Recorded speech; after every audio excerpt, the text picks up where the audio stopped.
ଜୟ ଜଗନ୍ନାଥ ବନ୍ଧୁଗଣ, ଆଜି ହେଉଛି 17 ମେ 2025 ଶନିବାର, ଜ୍ୟେଷ୍ଠ ମାସ କୃଷ୍ଣପକ୍ଷ ଚତୁର୍ଥୀ ଏବଂ ବୃଷ 3 ଦିନ। ଆଜିର ସୂର୍ଯ୍ୟୋଦୟ ସମୟ ସକାଳ 5ଟା 9 ଏବଂ ସୂର୍ଯ୍ୟାସ୍ତ ସମୟ ସନ୍ଧ୍ୟା 6ଟା 16। ବର୍ତ୍ତମାନ ଆସନ୍ତୁ ଜାଣିବା ଆଜିର ରାଶିଫଳ ବିଷୟରେ। ପ୍ରଥମେ ଜାଣିବା ମେଷ ରାଶି ବିଷୟରେ। ମେଷ ରାଶି ଆଜି ଷଷ୍ଠ ଚନ୍ଦ୍ର ଅପରାହ୍ନ 1ଟା 42 ପର୍ଯ୍ୟନ୍ତ ରହୁଥିବାରୁ ମୂଲ୍ୟବାନ ଧାତୁ, ଭୂମି ଓ ଯାନବାହନ କ୍ରୟ କରିବେ ଏବଂ ଉନ୍ନତିମୂଳକ କର୍ମରେ ଧନର ବିନିଯୋଗ କରିବେ। ବାଣିଜ୍ୟ ବ୍ୟବସାୟରେ ଆୟ ଉତ୍ତମ ହେବ ଏବଂ କର୍ମରେ ସଫଳତା ଓ ସମ୍ମାନ ମିଳିବ। ଏହାପରେ ସପ୍ତମ ଚନ୍ଦ୍ର ଯୋଗୁଁ ମନରେ ପ୍ରସନ୍ନତା, ଦାମ୍ପତ୍ୟ ଜୀବନରେ ମଧୁରତା ଏବଂ ପରିଚିତ ମହିଳାଙ୍କଠାରୁ ସାହାଯ୍ୟ, ସହଯୋଗ ଓ ଧନ ମିଳିବ। ଯେଉଁମାନଙ୍କର ଦ୍ୱିଜା ମେଷ, ସେମାନେ ଆଜି ଉପକୃତ ହେବେ। ଆପଣଙ୍କ ପାଇଁ ଆଜି ଶୁଭ ରଙ୍ଗ ଗୋଲାପୀ, ଶୁଭ ସଂଖ୍ୟା 3। ଆଜି ଆପଣ ପ୍ରଭୁ ହନୁମାନଙ୍କୁ ଆରାଧନା କରନ୍ତୁ। ଆପଣଙ୍କ ଦିନଟି ଭଲରେ କଟିବ। ତାପରେ ଜାଣିବା ବୃଷ ରାଶି ବିଷୟରେ। ବୃଷ ରାଶି ଆଜି ଅପରାହ୍ନ 1ଟା 42 ପର୍ଯ୍ୟନ୍ତ ଘାତ ଚନ୍ଦ୍ର ଯୋଗୁଁ ମନ ଅସ୍ଥିର ଓ ବିଷାଦଗ୍ରସ୍ତ ରହିବ ଏବଂ ପରିବାରରେ ଅଶାନ୍ତିର ବାତାବରଣ ରହିବ। ଆଜି ବାଣିଜ୍ୟ, ବ୍ୟବସାୟ ଓ ପରିବହନରେ କ୍ଷତି ଦେଖାଦେବ ଏବଂ କର୍ମରେ ବିଫଳତା ଓ ସମସ୍ୟା ଦେଖାଦେବ। ଏହାପରେ ଷଷ୍ଠ ଚନ୍ଦ୍ର ଯୋଗୁଁ ମନରେ ପ୍ରସନ୍ନତା, ପରିବାରରେ ସୁଖ ଶାନ୍ତି ଏବଂ ହୃତ୍ ସମ୍ମାନ, ହୃତ୍ ଗୌରବ ଫେରି ପାଇବେ। ବାଣିଜ୍ୟ, ବ୍ୟବସାୟ ଓ ପରିବହନରେ ଆଜି ଆୟ ଉତ୍ତମ ହେବ ଏବଂ କର୍ମରେ ସଫଳତା, ଉଚ୍ଚ ସମ୍ମାନ, ଉଚ୍ଚ ପଦବୀ ପ୍ରାପ୍ତ ହେବ। ଯେଉଁମାନଙ୍କର ରୋହିଣୀ ବୃଷ, ସେମାନେ ଆଜି ସୁଫଳ ପାଇବେ। ଆପଣଙ୍କ ପାଇଁ ଆଜି ଶୁଭ ରଙ୍ଗ ଧଳା, ଶୁଭ ସଂଖ୍ୟା 2। ଆଜି ଆପଣ ମା କମଳାଙ୍କୁ ଆରାଧନା କରନ୍ତୁ। ଆପଣଙ୍କ ଦିନଟି ଭଲରେ କଟିବ। ତାପରେ ଜାଣିବା ମିଥୁନ ରାଶି ବିଷୟରେ। ମିଥୁନ ରାଶି ଆଜି ଅପରାହ୍ନ 1ଟା 42 ପର୍ଯ୍ୟନ୍ତ ଚତୁର୍ଥ ଚନ୍ଦ୍ର ଯୋଗୁଁ ସେ ସମୟ ପର୍ଯ୍ୟନ୍ତ ବାଣିଜ୍ୟ, ବ୍ୟବସାୟରେ କ୍ଷତି, କର୍ମରେ ବିଫଳତା, ସ୍ୱଜନରେ ବିବାଦ, ପରିବାରରେ ଅଶାନ୍ତି, ଯାନବାହନରେ ଖର୍ଚ୍ଚାନ୍ତ ଏବଂ ଶାରୀରିକ ପୀଡ଼ା ଭୋଗିବେ। ଏହାପରେ ପଞ୍ଚମ ଚନ୍ଦ୍ର ଯୋଗୁଁ ମନରେ ପ୍ରସନ୍ନତା, ପରିବାରରେ ସୁଖ ଶାନ୍ତି ଏବଂ ଦୂରେଇ ଯାଇଥିବା ବ୍ୟକ୍ତି ନିକଟତର ହେବେ। ବାଣିଜ୍ୟ, ବ୍ୟବସାୟ ଓ ପରିବହନରେ ଆୟ ଅତି ଉତ୍ତମ ହେବ ଏବଂ କର୍ମରେ ଆଶାଠାରୁ ଅଧିକ ସଫଳତା ଓ ସମ୍ମାନ ମିଳିବ। ଯେଉଁମାନଙ୍କର ଆଦ୍ରା ଓ ପୁନଃବସୁ ମିଥୁନ, ସେମାନେ ଆଜି ଉପକୃତ ହେବେ। ଆପଣଙ୍କ ପାଇଁ ଆଜି ଶୁଭ ରଙ୍ଗ କଫି, ଶୁଭ ସଂଖ୍ୟା 2। ଆଜି ଆପଣ ମା ଛିନ୍ନମସ୍ତାଙ୍କୁ ଆରାଧନା କରନ୍ତୁ। ଆପଣଙ୍କ ଦିନଟି ଭଲରେ କଟିବ। ତାପରେ ଜାଣିବା କର୍କଟ ରାଶି ବିଷୟରେ। କର୍କଟ ରାଶି ଆଜି ଅପରାହ୍ନ 1ଟା 42 ପର୍ଯ୍ୟନ୍ତ ତୃତୀୟ ଚନ୍ଦ୍ର ଏବଂ ମଙ୍ଗଳଙ୍କ ନକ୍ଷତ୍ର ଭୋଗ ହେଉଥିବାରୁ ସେ ସମୟ ପର୍ଯ୍ୟନ୍ତ ବାଣିଜ୍ୟ, ବ୍ୟବସାୟରେ ଉତ୍ତମ ଆୟ, କର୍ମରେ ସଫଳତା, ସ୍ୱଜନରେ ସୁସମ୍ପର୍କ, ପରିବାରରେ ସୁଖ ଶାନ୍ତି, ଭାଇ ଭଉଣୀଙ୍କ ସାହାଯ୍ୟ, ସହଯୋଗ ଓ ସମସ୍ତଙ୍କ ଶ୍ରଦ୍ଧାର ପାତ୍ର ହେବେ।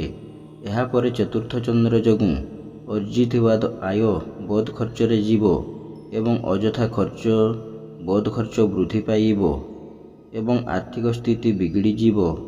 ବାଣିଜ୍ୟ, ବ୍ୟବସାୟ ଓ ପରିବହନରେ କ୍ଷତି ଦେଖାଦେବ ଏବଂ କର୍ମରେ ବିଫଳତା ଓ ସହକର୍ମୀଙ୍କ ଉପହାସର ପାତ୍ର ହେବେ। ଯେଉଁମାନଙ୍କର ପୁଷ୍ୟ କର୍କଟ, ସେମାନେ ଆଜି ସୁଫଳ ପାଇବେ। ଆପଣଙ୍କ ପାଇଁ ଆଜି ଶୁଭ ରଙ୍ଗ ଧଳା, ଶୁଭ ସଂଖ୍ୟା 2। ଆଜି ଆପଣ ଭଗବାନ ଶିବଙ୍କୁ ଆରାଧନା କରନ୍ତୁ। ଆପଣଙ୍କ ଦିନଟି ଭଲରେ କଟିବ। ତାପରେ ଜାଣିବା ସିଂହ ରାଶି ବିଷୟରେ। ସିଂହ ରାଶି ଆଜି ଘାତ ଚନ୍ଦ୍ର ଏବଂ ଦ୍ୱିତୀୟ ଓ ତୃତୀୟ ଚନ୍ଦ୍ର ଉଭୟ ଭୋଗ ହେଉଥିବାରୁ ଆୟର ମାର୍ଗ ଅତି ଉତ୍ତମ ହେବ ଏବଂ ଆୟର ନୂତନ ମାର୍ଗ ଖୋଲିବ। ମନରେ ପ୍ରସନ୍ନତା, ପରିବାରରେ ସୁଖ ଶାନ୍ତି, ସ୍ୱଜନରେ ସୁସମ୍ପର୍କ, ଭାଇ ଭଉଣୀଙ୍କ ସାହାଯ୍ୟ, ସହଯୋଗ ଓ ଦେହ ମନ ସୁସ୍ଥ ରହିବ। ବାଣିଜ୍ୟ, ବ୍ୟବସାୟ ଓ ପରିବହନରେ ଆୟ ଅତି ଉତ୍ତମ ହେବ ଏବଂ ନୂତନ ବ୍ୟବସାୟର ସୁଯୋଗ ଜୁଟିବ। କର୍ମରେ ଆଶାଠାରୁ ଅଧିକ ସଫଳତା ଓ ନୂତନ କର୍ମାରମ୍ଭର ଯୋଜନା କରିବେ। ଯେଉଁମାନଙ୍କର ପୂର୍ବା ଫାଲ୍ଗୁନୀ ସିଂହ, ସେମାନେ ଆଜି ଉପକୃତ ହେବେ। ଆପଣଙ୍କ ପାଇଁ ଆଜି ଶୁଭ ରଙ୍ଗ ସିଲଭର, ଶୁଭ ସଂଖ୍ୟା 8। ଆଜି ଆପଣ ମା ମାଣିକେଶ୍ୱରୀଙ୍କୁ ଆରାଧନା କରନ୍ତୁ। ଆପଣଙ୍କ ଦିନଟି ଭଲରେ କଟିବ। ତାପରେ ଜାଣିବା କନ୍ୟା ରାଶି ବିଷୟରେ। କନ୍ୟା ରାଶି ଆଜି ଶ୍ରୀଚନ୍ଦ୍ର ଏବଂ ଦ୍ୱିତୀୟ ଚନ୍ଦ୍ର ଓ ଘାତବାର ଯୋଗୁଁ ଘାତବାରର ପ୍ରଭାବ ରହିବ ନାହିଁ। ଧନର ସତ୍ ବିନିଯୋଗ କରିବେ ଏବଂ ଉନ୍ନତିମୂଳକ କର୍ମରେ ଧନର ବିନିଯୋଗ କରିବେ। ଖର୍ଚ୍ଚ ପ୍ରତି ଅନାଗ୍ରହ ଓ ସଞ୍ଚୟ ପ୍ରତି ମନରେ ଆଗ୍ରହ ପ୍ରକାଶ ପାଇବ। ଆୟର କିଛି ଅଂଶ ସଞ୍ଚୟରେ ବିନିଯୋଗ କରିବେ। ମନରେ ପ୍ରସନ୍ନତା, ପରିବାରରେ ସୁଖ ଶାନ୍ତି ଏବଂ ଦେହ ମନ ସୁସ୍ଥ ରହିବ। ବାଣିଜ୍ୟ, ବ୍ୟବସାୟ ଓ ପରିବହନରେ ଆୟ ଅତି ଉତ୍ତମ ହେବ ଏବଂ ଆର୍ଥିକ ସ୍ଥିତିରେ ସୁଧାର ଆସିବ। କର୍ମରେ ସଫଳତା ଓ କର୍ମସ୍ଥାନର ସମସ୍ତ ସୁବିଧା ସୁଯୋଗ ହାସଲ କରିବେ। ଯେଉଁମାନଙ୍କର ହସ୍ତକନ୍ୟା, ସେମାନେ ଆଜି ସୁଫଳ ପାଇବେ। ଆପଣଙ୍କ ପାଇଁ ଆଜି ଶୁଭ ରଙ୍ଗ ମେରୁନ୍, ଶୁଭ ସଂଖ୍ୟା 4। ଆଜି ଆପଣ ମା ଷୋଡ଼ଶୀ ଦେବୀଙ୍କୁ ଆରାଧନା କରନ୍ତୁ। ଆପଣଙ୍କ ଦିନଟି ଭଲରେ କଟିବ। ତାପରେ ଜାଣିବା ତୁଳା ରାଶି ବିଷୟରେ। ତୁଳା ରାଶି ଆଜି ଅପରାହ୍ନ 1:42 ପର୍ଯ୍ୟନ୍ତ ଦ୍ୱାଦଶ ଚନ୍ଦ୍ର ଯୋଗୁଁ ସେ ସମୟ ପର୍ଯ୍ୟନ୍ତ ବାଣିଜ୍ୟ, ବ୍ୟବସାୟରେ କ୍ଷତି, କର୍ମ ପ୍ରତି ଅନାଗ୍ରହ ଏବଂ ଚାଲିଚଳନ ବ୍ୟବହାର ବିବାଦୀୟ ହେବ। ଏହାପରେ ଶ୍ରୀଚନ୍ଦ୍ର ଏବଂ ଶନିବାର ଯୋଗୁଁ ସ୍ଥିତିରେ ପରିବର୍ତ୍ତନ ଆସିବ। ବାଣିଜ୍ୟ, ବ୍ୟବସାୟରେ ଆୟ ଅତି ଉତ୍ତମ ହେବ ଏବଂ ଆର୍ଥିକ ସ୍ଥିତିରେ ସୁଧାର ଆସିବ। କର୍ମରେ ସଫଳତା ଓ ସମ୍ମାନ ଶୀର୍ଷରେ ରହିବ। ଯେଉଁମାନଙ୍କର ସ୍ୱାତି ତୁଳା, ସେମାନେ ଆଜି ଉପକୃତ ହେବେ। ଆପଣଙ୍କ ପାଇଁ ଆଜି ଶୁଭ ରଙ୍ଗ ନୀଳ, ଶୁଭ ସଂଖ୍ୟା 12। ଆଜି ଆପଣ ମା କମଳାଙ୍କୁ ଆରାଧନା କରନ୍ତୁ। ଆପଣଙ୍କ ଦିନଟି ଭଲରେ କଟିବ। ତାପରେ ଜାଣିବା ବିଛା ରାଶି ବିଷୟରେ। ବିଛା ରାଶି ଆଜି ଏକାଦଶ ଚନ୍ଦ୍ର ଏବଂ ମଙ୍ଗଳଙ୍କ ନକ୍ଷତ୍ର ଭୋଗ ହେଉଥିବାରୁ ମୂଲ୍ୟବାନ ଧାତୁ, ଭୂମି ଓ ଯାନବାହନ କ୍ରୟ କରିବେ ଏବଂ ଅସମ୍ଭବକୁ ସମ୍ଭବ କରିବାରେ ସମର୍ଥ ହେବେ। ସମସ୍ତ ଆଶା, ଆକାଂକ୍ଷା ଓ ଅଭିଳାଷ ପୂର୍ଣ୍ଣ ହେବ ଏବଂ ସମସ୍ତ ଗୁରୁତ୍ୱପୂର୍ଣ୍ଣ ନିଷ୍ପତ୍ତି ନେବାରେ ସମର୍ଥ ହେବେ। ନୂତନ କର୍ମାରମ୍ଭ, ବ୍ୟବସାୟ ଆରମ୍ଭ ଓ ବିଦେଶ ଯାତ୍ରାର ସୁଯୋଗ ଜୁଟିବ ଏବଂ ଉନ୍ନତିମୂଳକ କର୍ମରେ ଧ୍ୟାନ ଅଧିକ ରହିବ। ବାଣିଜ୍ୟ, ବ୍ୟବସାୟ ଓ ପରିବହନରେ ଆୟ ଅତି ଉତ୍ତମ ହେବ ଏବଂ କର୍ମରେ ସଫଳତା ଓ ସମ୍ମାନ ମିଳିବ। ଆଜି ଅପରାହ୍ନ 1:42 ପରେ ଦ୍ୱାଦଶ ଚନ୍ଦ୍ର ଯୋଗୁଁ ଖର୍ଚ୍ଚ ଭାର ବୃଦ୍ଧି ପାଇବ ଏବଂ ସମସ୍ତ କର୍ମରେ ଅସଫଳ ହେବେ। ଯେଉଁମାନଙ୍କର ବିଶାଖା ଓ ଜ୍ୟେଷ୍ଠ ବିଛା, ସେମାନେ ଆଜି ସୁଫଳ ପାଇବେ। ଆପଣଙ୍କ ପାଇଁ ଆଜି ଶୁଭ ରଙ୍ଗ ହଳଦିଆ, ଶୁଭ ସଂଖ୍ୟା 6। ଆଜି ଆପଣ ମା ଚଣ୍ଡୀଙ୍କୁ ଆରାଧନା କରନ୍ତୁ। ଆପଣଙ୍କ ଦିନଟି ଭଲରେ କଟିବ। ତାପରେ ଜାଣିବା ଧନୁ ରାଶି ବିଷୟରେ। ଧନୁ ରାଶି ଆଜି ଦଶମ ଓ ଏକାଦଶ ଚନ୍ଦ୍ର ଏବଂ ମଙ୍ଗଳଙ୍କ ନକ୍ଷତ୍ର ଭୋଗ ହେଉଥିବାରୁ ଭାଗ୍ୟରେ, କର୍ମରେ ଓ ଆର୍ଥିକ ଅବସ୍ଥାରେ ଉନ୍ନତି ଆସିବ ଏବଂ ଧନ ସମ୍ପଦ ବୃଦ୍ଧି ପାଇବ। ନୂତନ ବ୍ୟବସାୟ ଓ କର୍ମାରମ୍ଭର ସୁଯୋଗ ଜୁଟିବ ଏବଂ ବିଦେଶ ଯାତ୍ରାର ସୁଯୋଗ ଜୁଟିବ। ମହତ୍ ବ୍ୟକ୍ତିଙ୍କ ସାନ୍ନିଧ୍ୟ ଲାଭ କରିବେ ଏବଂ ଉନ୍ନତିମୂଳକ କର୍ମରେ ଧ୍ୟାନ ଅଧିକ ହେବ। ବାଣିଜ୍ୟ, ବ୍ୟବସାୟ ଓ ପରିବହନରେ ଆୟ ଅତି ଉତ୍ତମ ହେବ ଏବଂ କର୍ମରେ ସଫଳତା ଓ ପଦସ୍ଥ ଅଧିକାରୀଙ୍କ ଶୁଭ ଦୃଷ୍ଟିରେ ରହିବେ। ଯେଉଁମାନଙ୍କର ପୂର୍ବ ଆଷାଢ଼ ଧନୁ, ସେମାନେ ଆଜି ଉପକୃତ ହେବେ। ଆପଣଙ୍କ ପାଇଁ ଆଜି ଶୁଭ ରଙ୍ଗ ଲାଲ, ଶୁଭ ସଂଖ୍ୟା 5। ଆଜି ଆପଣ ମା ତାରାଙ୍କୁ ଆରାଧନା କରନ୍ତୁ। ଆପଣଙ୍କ ଦିନଟି ଭଲରେ କଟିବ। ତାପରେ ଜାଣିବା ମକର ରାଶି ବିଷୟରେ। ମକର ରାଶି ଆଜି ନବମ ଓ ଦଶମ ଚନ୍ଦ୍ର ଉଭୟ ଭୋଗ ହେଉଥିବାରୁ ଗୁରୁଜନଙ୍କ କୃପା, କ୍ଷମତାଶାଳୀ ବ୍ୟକ୍ତିଙ୍କ ସହାୟତା ଏବଂ ରାଜନୈତିକ ବ୍ୟକ୍ତିଙ୍କ ଶୁଭ ଦୃଷ୍ଟିରେ ରହିବେ। ମନରେ ଉନ୍ନତ ଚିନ୍ତାଧାରା, ଉଚ୍ଚାଭିଳାଷ ପ୍ରକାଶ ପାଇବ ଏବଂ ମହତ୍ ବ୍ୟକ୍ତିଙ୍କ ସାନ୍ନିଧ୍ୟ ଲାଭ କରିବେ।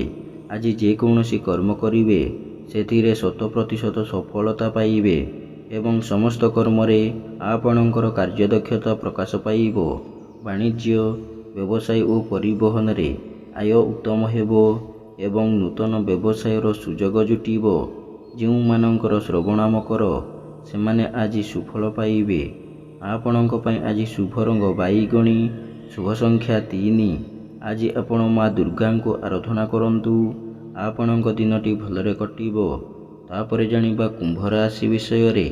କୁମ୍ଭ ରାଶି ଆଜି ଅପରାହ୍ନ 1:42 ପର୍ଯ୍ୟନ୍ତ ଅଷ୍ଟମ ଚନ୍ଦ୍ର ଯୋଗୁଁ ସେ ସମୟ ପର୍ଯ୍ୟନ୍ତ ସମସ୍ତ କର୍ମରେ ବିଫଳତା, ବ୍ୟବସାୟରେ କ୍ଷତି, ମନରେ ଅସ୍ଥିରତା, ପରିବାରରେ ମନୋମାଳିନ୍ୟ ଏବଂ ଶାରୀରିକ ପୀଡ଼ା ଭୋଗିବେ।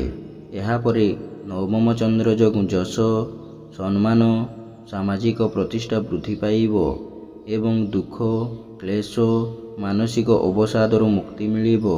ବାଣିଜ୍ୟ, ବ୍ୟବସାୟରେ ଆୟ ଉତ୍ତମ ହେବ ଏବଂ କର୍ମରେ ସଫଳତା ଓ ପଦସ୍ଥ ଅଧିକାରୀଙ୍କ ଶୁଭ ଦୃଷ୍ଟିରେ ରହିବେ। ଯେଉଁମାନଙ୍କର ଶତଭିସା ଓ ପୂର୍ବଭାଦ୍ର କୁମ୍ଭ ସେମାନେ ଆଜି ଉପକୃତ ହେବେ। ଆପଣଙ୍କ ପାଇଁ ଆଜି ଶୁଭ ରଙ୍ଗ ଇନ୍ଦ୍ରନୀଳ, ଶୁଭ ସଂଖ୍ୟା 11। ଆଜି ଆପଣ ମା ବିମଳାଙ୍କୁ ଆରାଧନା କରନ୍ତୁ। ଆପଣଙ୍କ ଦିନଟି ଭଲରେ କଟିବ। ତାପରେ ଜାଣିବା ମୀନ ରାଶି ବିଷୟରେ। ମୀନ ରାଶି ଆଜି ସପ୍ତମ ଚନ୍ଦ୍ର ଏବଂ ମଙ୍ଗଳଙ୍କ ନକ୍ଷତ୍ର ଭୋଗ ହେଉଥିବାରୁ ଏବଂ ସପ୍ତମ ଚନ୍ଦ୍ର ଅପରାହ୍ନ 1:42 ପର୍ଯ୍ୟନ୍ତ ରହୁଥିବାରୁ ସେ ସମୟ ପର୍ଯ୍ୟନ୍ତ ମନରେ ପ୍ରସନ୍ନତା, ଦାମ୍ପତ୍ୟ ଜୀବନରେ ମଧୁରତା, ବ୍ୟବସାୟରେ ଉତ୍ତମ ଆୟ ଏବଂ କର୍ମରେ ସଫଳତା ମିଳିବ। ଏହାପରେ ଅଷ୍ଟମ ଚନ୍ଦ୍ର ଯୋଗୁଁ ମନରେ ଅସ୍ଥିରତା, ସମସ୍ତ କର୍ମରେ ଅନିୟମିତତା, ନିଜର ଲୋକଙ୍କ ସହ ଶତ୍ରୁତା ଏବଂ ସମସ୍ତ କର୍ମ ବିବାଦୀୟ ହେବ। ବିନା କାରଣରେ ବହୁତ ବ୍ୟସ୍ତ ରହିବେ ଏବଂ ଅଯଥା ଖର୍ଚ୍ଚ, ବୃଥା ଭ୍ରମଣ ଲାଗି ରହିବ। ଯେଉଁମାନଙ୍କର ଉତ୍ତର ଭାଦ୍ର ମୀନ ସେମାନେ ଆଜି ସତର୍କ ହେବେ। ଆପଣଙ୍କ ପାଇଁ ଆଜି ଶୁଭ ରଙ୍ଗ ଧଳା, ଶୁଭ ସଂଖ୍ୟା 7।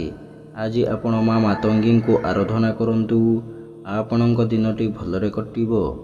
ଏମିତି ପ୍ରତ୍ୟେକ ଦିନ ରାଶିଫଳ ବିଷୟରେ ଜାଣିବା ପାଇଁ ବର୍ତ୍ତମାନ ଆମ ଚ୍ୟାନେଲକୁ ସବସ୍କ୍ରାଇବ୍ କରନ୍ତୁ ଏବଂ ପାଖରେ ଆସୁଥିବା ବେଲ୍ ଆଇକନ୍କୁ ମଧ୍ୟ ପ୍ରେସ୍ କରିନିଅନ୍ତୁ ଏବଂ ଭିଡ଼ିଓଟିକୁ ନିଜ ପରିବାର, ବନ୍ଧୁବାନ୍ଧବକୁ ମଧ୍ୟ ସେୟାର କରିନିଅନ୍ତୁ।